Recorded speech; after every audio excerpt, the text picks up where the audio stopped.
Bonjour à toutes et à tous, bienvenue donc dans cette vidéo aujourd'hui où je suis avec Juliette. Juliette en fait qui est conseillère en investissement immobilier chez Prudentia et l'idée c'était justement de vous présenter quel est le quotidien de Juliette, qu'est-ce qu'elle fait au quotidien, comme ça que vous soyez client et que vous ayez envie justement d'être accompagné par Prudentia Immobilier, ça vous montrera un petit peu les rouages aussi de notre fonctionnement et également si vous êtes intéressé pour travailler avec nous comme conseiller en investissement immobilier, accompagner nos clients et vraiment, je dirais, vous professionnaliser pour qu'on puisse travailler ensemble. Ça vous donnera les clés aussi pour voir un peu finalement l'envers du décor, quel est le métier et si oui ou non c'est fait pour vous. Juliette, merci d'être avec nous aujourd'hui. Avec plaisir. Pour les personnes qui ne te connaissent pas, je te laisse à ce moment-là te présenter qui tu es, du coup, d'où tu viens. Avec grand plaisir. Bonjour à vous tous. Moi, c'est Juliette Gressier.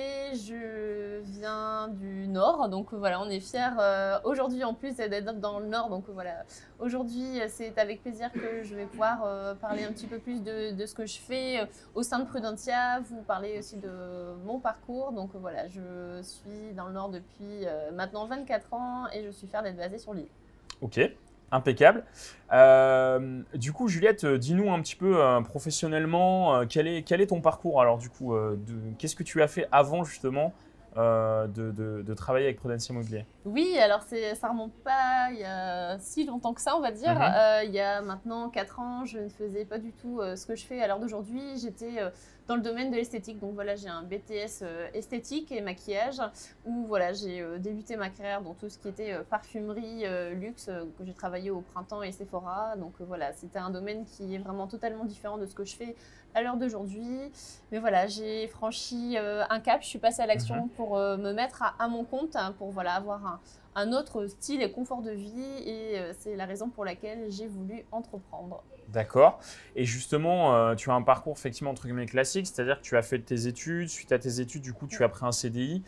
Pour toi, c'était important du coup d'avoir un CDI, d'avoir la sécurité de l'emploi à cette époque-là? Ouais, à cette époque-ci, c'est important, on va dire, c'est le schéma classique Mhm. qu'on souhaite plus ou moins tous. Donc, forcément, sortie d'école. Je ne vais pas vous cacher qu'à 20 ans, 21 ans, j'étais vraiment super heureuse d'avoir un CDI. Pour moi, c'était le Graal de, voilà, d'atteindre cet objectif de par un confort, on va dire, social. Je ne vais pas dire au point de vue rémunération parce que ce n'était pas le cas. Voilà, Mhm. pour être honnête avec vous, je gagnais le SMIC. Mhm. Mais voilà, c'était important pour moi pour voilà, cette sécurité. Voilà, on se dit, tiens, je peux avoir un logement, je peux prétendre à plus de choses grâce à ce fameux CDI. Mhm. Et justement, alors, tu disais effectivement, donc tu étais au SMIC quand tu travaillais chez Sephora, mais tu avais un CDI. Et finalement, on se rend compte qu'aujourd'hui, c'est vrai que même au SMIC, avoir un CDI, il y a des gens justement qui rentrent en CDI vraiment juste pour avoir le CDI, même s'ils ne sont pas payés à leur juste valeur. Comment tu concevais je dirais tes conditions de travail à l'époque, en fait?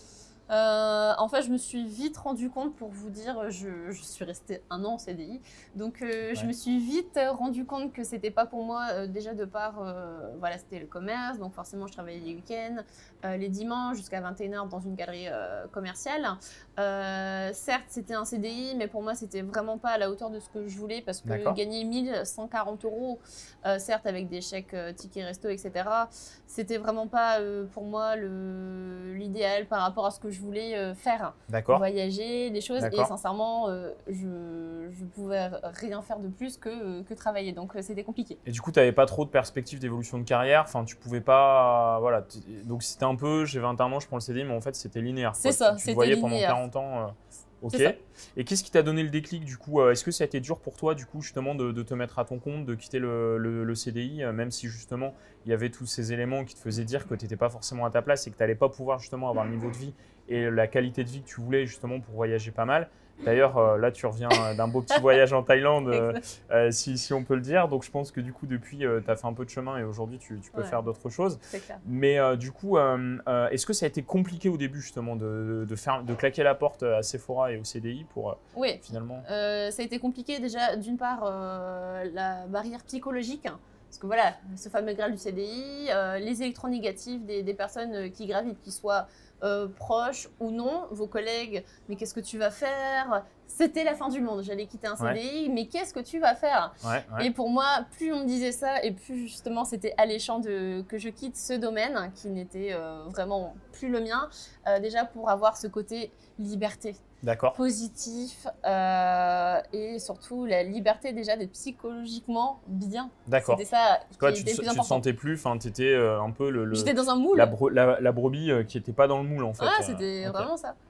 Et du coup, concrètement, comment tu es passé justement je dirais, d'être technicienne, c'est-à-dire d'avoir tes compétences dans l'esthétique, à finalement aujourd'hui accompagner des clients dans l'investissement immobilier? Qu'est-ce qu'il faut aujourd'hui du coup que tu te sens légitime justement d'accompagner des clients dans l'immobilier? Mais je me sens légitime parce que c'est vrai qu'on pourrait dire, tiens, elle n'a pas fait des études dans tel domaine, elle n'est pas compétente. Alors que pas du tout. Voilà, j'ai eu la chance de pouvoir me former, d'être accompagnée d'experts et c'est la raison pour laquelle je suis là aujourd'hui. Je me sens légitime parce que j'ai cru en moi, je suis compétente dans ce que je fais parce que moi-même j'ai mis le pied dans l'immobilier à titre personnel. Donc voilà, professionnellement, je suis largement légitime de mettre à contribution tout ce que je sais. Maintenant. Tu as quoi du coup justement comme patrimoine immobilier du coup? Alors voilà, on va enchaîner sur le côté CDI. L'avantage que j'ai avec ce CDI, c'est que j'en ai profité sur ces 9 mois pour investir. Ce levier m'a permis d'acheter un bien et voilà, maintenant à l'heure d'aujourd'hui, 3 ans plus tard, j'ai 3 biens. D'accord, ok. Donc 3 appartements que tu exploites en location saisonnière. Ouais, voilà, je me suis spécialisée grâce à mon conjoint qui m'a mis dedans. Qui t'a mis le pied à l'étrier. Le pied à l'étrier et location courte durée, car c'est un système d'exploitation que j'apprécie et qui me correspond. Ok. Pour donner peut-être quelques chiffres, justement, ces 3 investissements aujourd'hui te permettent de générer net dans ta poche combien de revenus en bénéfice? En gros, voilà. En bénéfice, lissé sur l'année, parce que voilà, comme vous pouvez le savoir, la location courte durée, il y a des mois où ça se loue très bien. Il y a des basses saisons, donc c'est totalement différent. On va dire que par appartement, en bénéfice, on est à 800 € par mois. Donc x3, ah oui, je vous laisse imaginer que… Donc aujourd'hui, tu gagnes à peu près, on va dire, 2 fois ce que tu gagnais chez Sephora, juste avec tes 3 appartements en location saisonnière. Après, nous, vous le savez, moi dans l'idée, on n'est pas là pour vendre du rêve. Par contre, je pense qu'il faut dire, c'est que ça prend quand même un peu de temps par semaine. Ah oui. Ça te prend à peu près combien de temps par semaine? 5 heures, 10 heures? Maintenant, ça me prend moins de temps. On va dire que ça me prend 2-3 heures. Par contre, au début, ça prend du temps. Pourquoi? Parce qu'il faut automatiser, il faut se perfectionner, il faut se professionnaliser dans l'activité. Donc au début… j'en ai passé des petites soirées sur mon ordi et que là maintenant ça me prend 2 à 3 heures. Qu'est-ce que c'est 2-3 heures pour gagner ça? Ouais. Intéressant. Et du coup, donc effectivement, voilà, tu es passé effectivement de salarié chez Sephora, tu es servi justement de ce CDI pour acheter le premier appartement. Aujourd'hui, tu en as 3, donc en plus, tu as réussi à continuer à investir même en étant indépendante. Oui. Du coup. Oui. Et finalement, pourquoi du coup faire le choix de travailler chez Prudentia Immobilier? Pourquoi pas travailler, je ne sais pas, dans un autre réseau, ou pourquoi tout simplement ne pas vivre juste de tes revenus? Oui, c'est une bonne question. Ça aurait pu être le cas, que je sois dans une autre agence ou autre.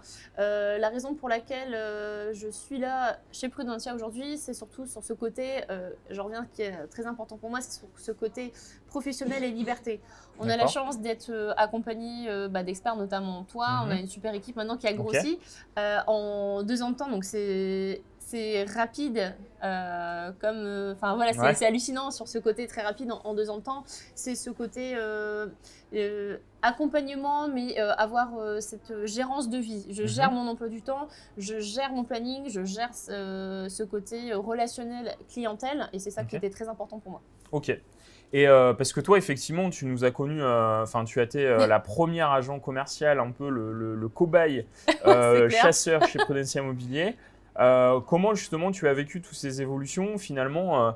Quel est ton recul, je dirais, sur ces 2 ans justement, puisque l'agence, pour ceux qui ne le savent pas et qui nous regardent aujourd'hui, l'agence a été créée effectivement en janvier 2018 et c'est certain qu'on a encore plein de choses à faire, mais qu'on a déjà mis pas mal de choses en place pour justement au quotidien toujours vous accompagner, toujours pouvoir justement délivrer une qualité de service qui est de plus en plus efficiente pour vous, qui vous permet justement d'être encore de plus en plus, je dirais, avoir la possibilité de dormir sur vos 2 oreilles et faire en sorte du coup que vous puissiez continuer à développer vos investissements rentables. Mais concrètement, comment tu as vécu toi ces 2 ans, ces évolutions? Est-ce qu'il y a des choses justement qui t'ont un peu marqué? Ouais, ça se voit pas, mais c'est vrai, je suis la doyenne de Prudentia, c'est vrai. Exactement. Je suis la doyenne. Comment je l'ai vécu? Très bien, dans le sens où, oui, comme tu l'as dit, ça fait que 2 ans. Il s'en est passé des choses, ce fut c'est court dans le temps, mais il s'en est passé des choses. Je l'ai très bien vécu parce que ça a été enrichissant. C'est ce que j'aime chez Prudentia, c'est le côté très pragmatique. Voilà, tu es quelque chose, tu vas directement au concret, terre à terre, ça percute. Il y a beaucoup d'outils qui ont été mis en place. Oui. Donc, se former aux outils, etc., c'est un apprentissage. Et c'est ça qui est intéressant, c'est qu'on ne s'embête pas, ça avance. Okay. Bah écoute, merci à toi pour ce retour.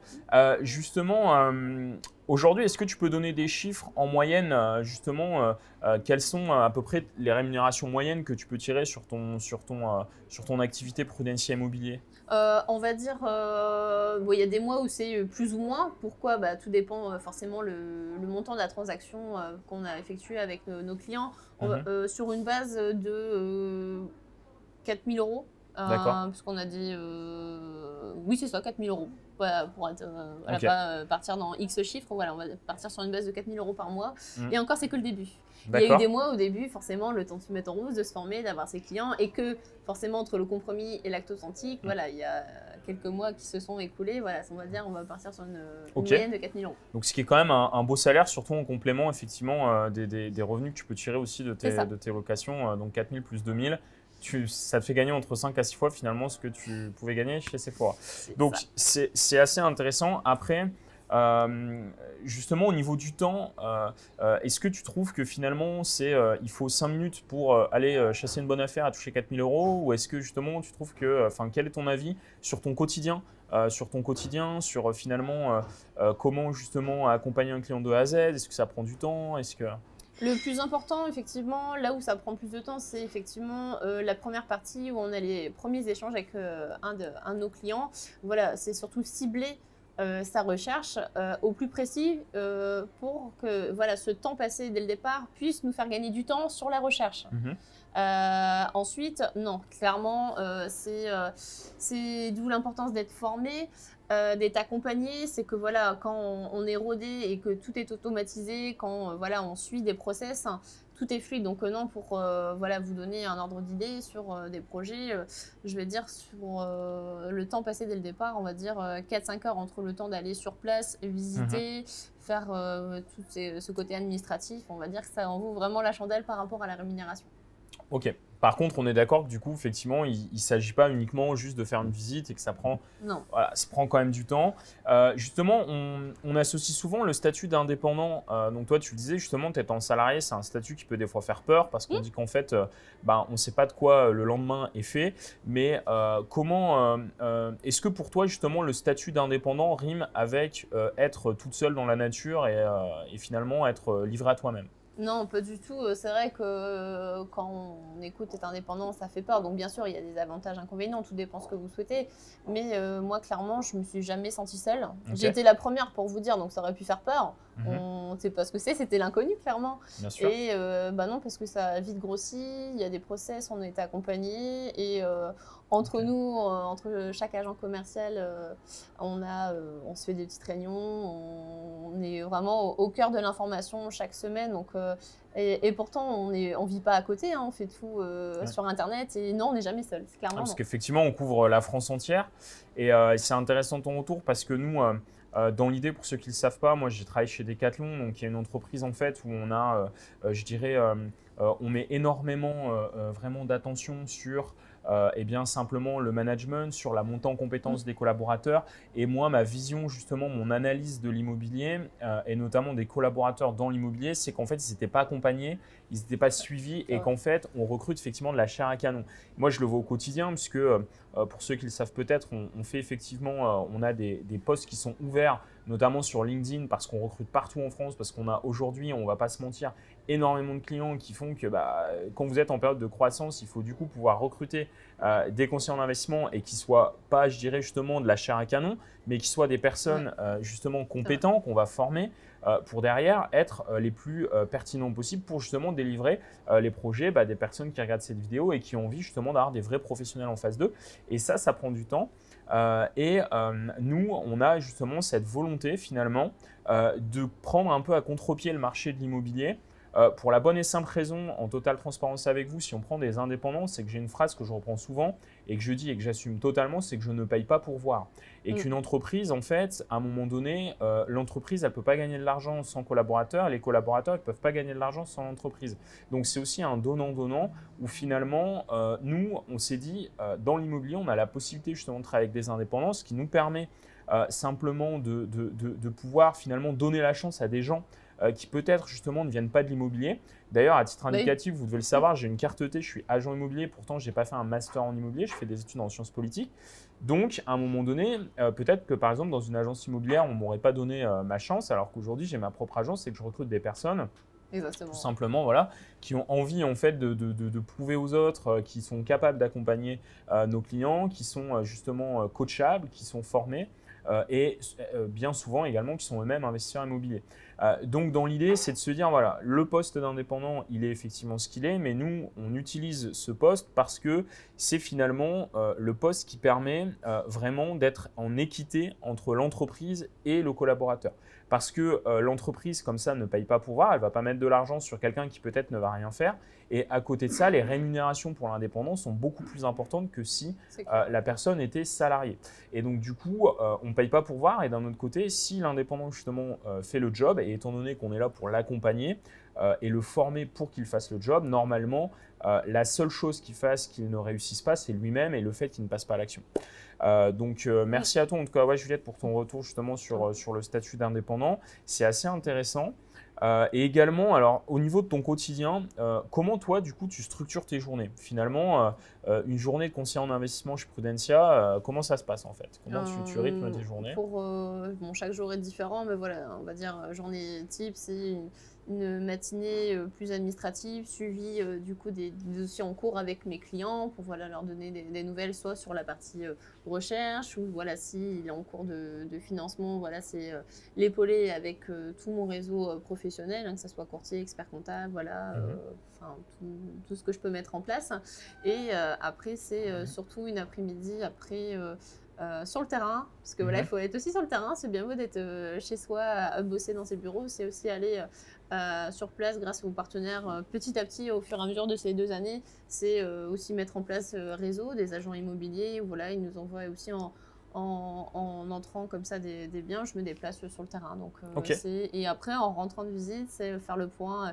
Bon, alors, ce que j'ai vu, c'était ça sur le papier, mais en réalité, c'est ainsi. Est-ce que je charbonne tout de suite sur les chiffres et voilà, me dire, tiens, je dois être réactif, faire une offre et soumettre après à mes clients. Voilà, c'est surtout une partie fin de journée des briefs. Ok. Intéressant. Comme vous le voyez, finalement, le quotidien chez Prudentia Immobilier, comme Juliette l'a dit, déjà, il n'y a pas de journée type non plus, paradoxalement. Clairement pas, non. En fait, il y a des jours où on va être sur le bon coin, il y a des jours où on va rappeler son réseau, le mobiliser, il y a des jours où on va aller boire des cafés et boire des bières parce que les agents immobiliers, les partenaires seront en train de boire un café ou en train de boire une bière et qu'en fait, notre métier à la base, c'est aussi du relationnel. Et il y a des journées où on va être derrière son ordinateur de 8h à 20h parce qu'on a des dossiers à monter, des études de rentabilité, des études de marché, des dossiers bancaires à monter pour nos clients. Il y a des journées justement où on va être avec les clients pour du coup débriefer, les coacher, les accompagner.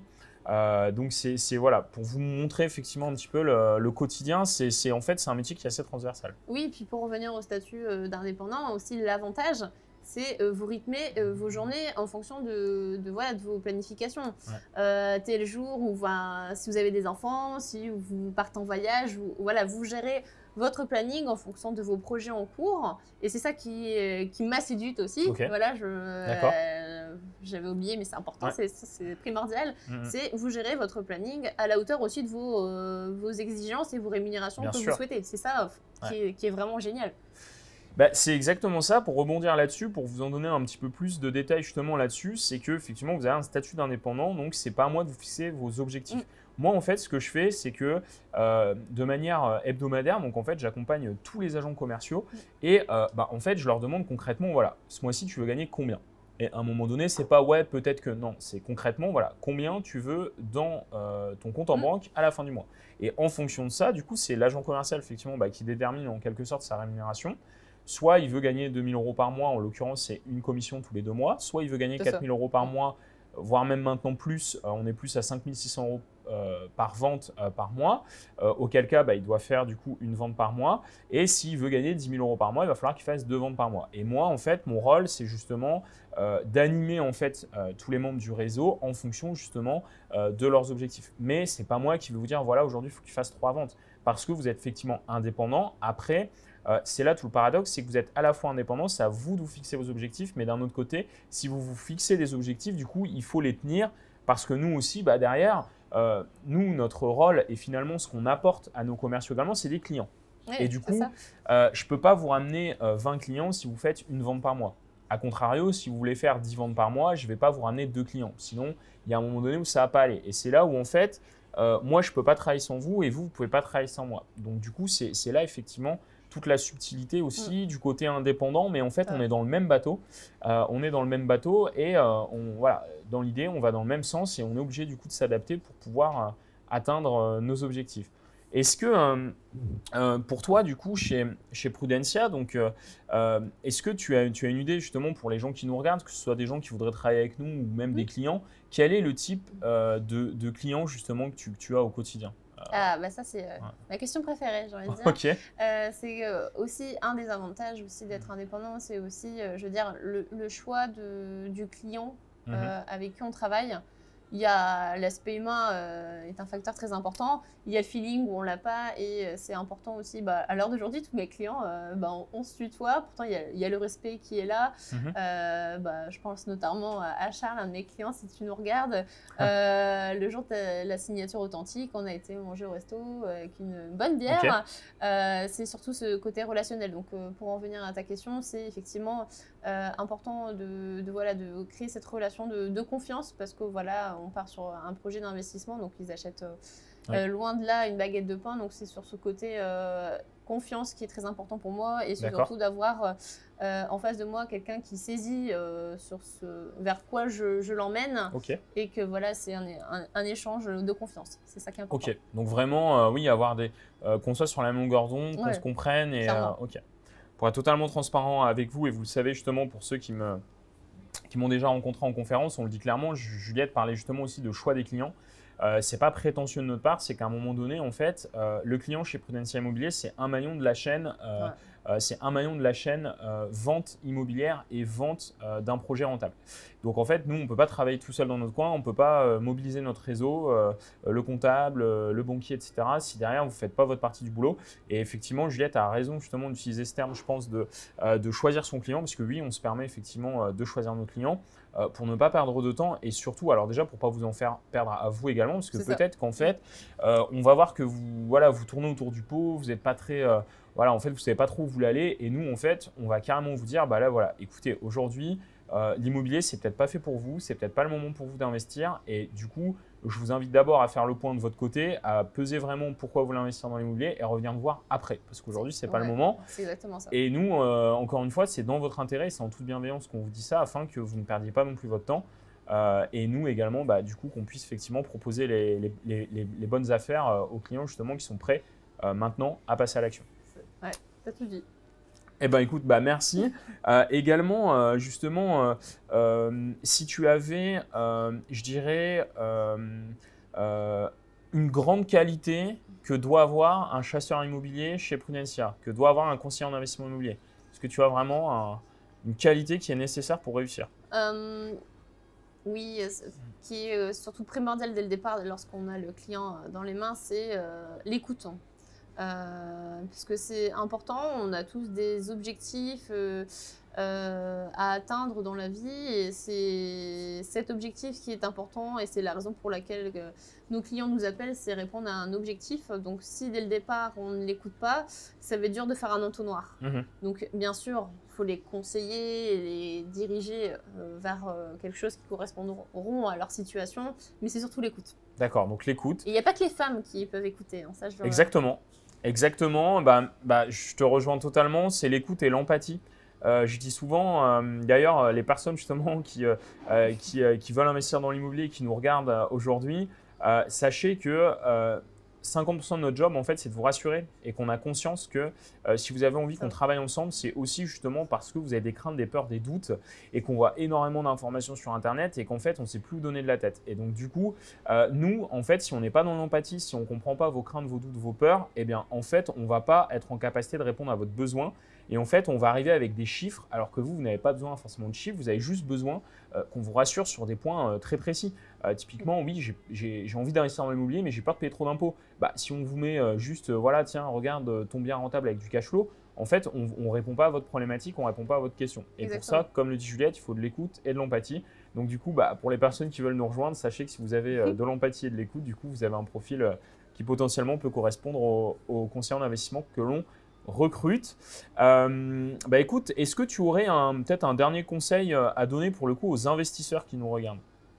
Oui, un grand conseil, étant donné que je suis moi-même investisseuse, c'est surtout n'ayez certainement pas de croyances limitantes. Ça bloque, c'est un frein pour passer à l'action. Oui, Tata m'a dit ça, mon voisin m'a dit ça. Oui. Clairement, qu'est-ce qu'ils en savent? Franchement, rien du tout. Ce qu'il y a de plus concret, c'est ce qu'il y a sur le papier avec des vérifications, des études et des analyses. Donc c'est vraiment… formez-vous, renseignez-vous et soyez vraiment entouré de personnes compétentes dans tel domaine. C'est ça qui est vraiment le plus important. Et ça, bah, je te rejoins parce que ça, on le voit au quotidien, notamment quand un client qui nous dit oui, bah, votre projet il est rentable, avant de signer, je vais aller voir un gestionnaire de patrimoine.